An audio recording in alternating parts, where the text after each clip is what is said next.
The unbreakable mind. John was always fascinated by martial arts and spiritual practices. He had spent his life studying various disciplines, but he knew there must be something deeper out there, some way to tap into your inner potential and unlock true power within oneself. And that's when he discovered Chi Mastery. It promised him a path of self-discovery like no other. One which would not only help him control his body better through meditation techniques, but also give him access to hidden powers such as telekinesis. Little did he know how deep this journey could go. After years of training, John became adept at manipulating his own internal energy and learning to harness its power for both defensive and offense purposes.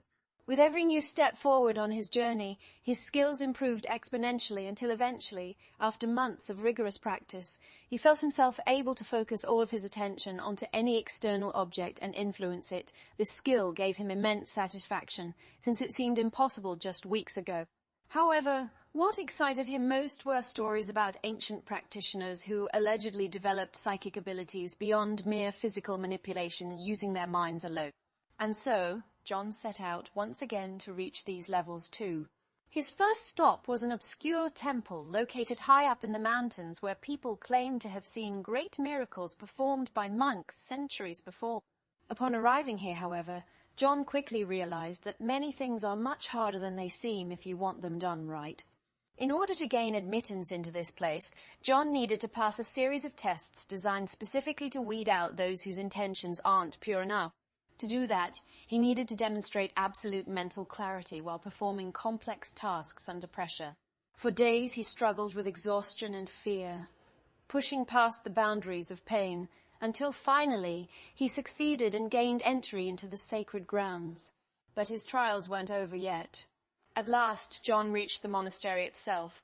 Here he encountered the legendary master's old men with white hair and wrinkly skin, looking almost frail despite possessing amazingly powerful abilities. These elders told John tales of mysterious forces known as Chi present everywhere in nature and available to everyone willing to learn its secrets. They introduced him to different forms of meditations aimed towards tapping directly into these invisible energies, teaching him methods of focusing and amplifying their strength in ways never thought possible. Slowly but surely, John began to feel strange sensations flow throughout his entire being, becoming stronger and clearer each day. Soon he found himself capable of achieving incredible feats of concentration and precision previously deemed impractical by scientists. As John progresses ever closer to perfecting the art of controlling his mind, he begins to realize certain aspects still remain unclear and require more study. Specifically, how exactly does the brain process information? How can one distinguish between real thoughts and false illusory ones? What happens during periods of intense stress and anxiety? Are there ways to overcome them? Could emotional states play a part in determining someone's success in reaching advanced stages of enlightenment? Is there anything else beyond human comprehension inside our heads waiting to comprehension? Finally, John discovers an ancient text written by none other than Buddha himself, describing a technique called biofeedback. According to its teachings, this method allows users to monitor their body's physiological responses via special machines. By observing and tracking changes occurrences in heart rate, blood pressure, muscle activity, etc.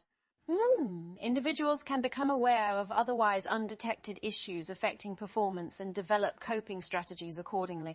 Immediately recognizing the value of this approach, John decides to take advantage of modern technology and create a device allowing anyone to achieve optimal mental state faster and easier than ever. If successful, this breakthrough discovery has the potential to change the world forever. Having finished designing his machine, John takes it to the nearest hospital and asks several volunteer patients suffering from severe chronic diseases to test it. Initial results look promising, with participants reporting increased calmness and reduced symptoms. Excited by his initial achievement, John continues testing with additional subjects showing similar positive effects. Even though his prototype remains rough and incomplete, it already seems quite effective. Encouraged by his discoveries, John starts working hard on refining his creation and making sure it works reliably regardless of circumstances. Eventually, his efforts pay off, and he successfully designs a functional version ready for commercialization. Word spreads fast about John's groundbreaking work. Within few short weeks, Millions start flocking to buy the product, eager to try out its capabilities themselves. Suddenly, everyone wants to experience the miraculous benefits of the revolutionary gadget and see if it lives up to expectations. Meanwhile, business tycoons seek partnerships to bring the device to mass market as soon as possible, anticipating huge profits. Doctors recommend it for treatment against stress disorders and other health conditions, praise its efficiency and simplicity. News networks run multiple segments featuring interviews of satisfied customers and discuss the future impact of the newly invented tech. Before John knows it, the whole planet goes crazy talking about nothing else besides his little idea. Despite all the hype surrounding his project, John feels strangely detached from everything happening around him. Sure, he understands why people are attracted to the prospect of having full control over their thoughts and actions, but he doesn't believe this to necessarily mean they will use it responsibly. He wonders whether mankind truly deserves such power, or if granting it would lead us down dangerous paths. Should humans really tamper with the fundamental laws governing existence or leave things as they are? Wouldn't it be irresponsible to mess with delicate balance, keeping everything together? Does anyone even deserve to alter reality according to their whims? All these concerns haunt him constantly. Nevertheless, the temptation proves strong, and sooner rather than later, he finds himself unable to resist anymore and gives away his precious creation to the world. Now it belongs to history. Its fate lies in the hands of the next generation. Time shall tell what comes of it. Ultimately, it turned out that the biofeedback machine wasn't just another useless trend destined to fade quickly and disappear forever. Instead, thanks to countless hours invested by researchers, engineers, and enthusiasts alike, this innovative piece of technology evolved, dramatically improving upon existing solutions and providing valuable insights into unknown areas of science and medicine. Today, it serves as a foundation for numerous medical devices, helping treat patients affected by serious neurological disabilities. Furthermore, its applications extend far beyond therapeutics, ranging anywhere from military usage for combat readiness optimization to sports enhancements, allowing athletes to maximize their potential. Undeniably, John's vision proved correct and made the world a slightly brighter place. A small reminder of what a single person with passion and dedication can accomplish.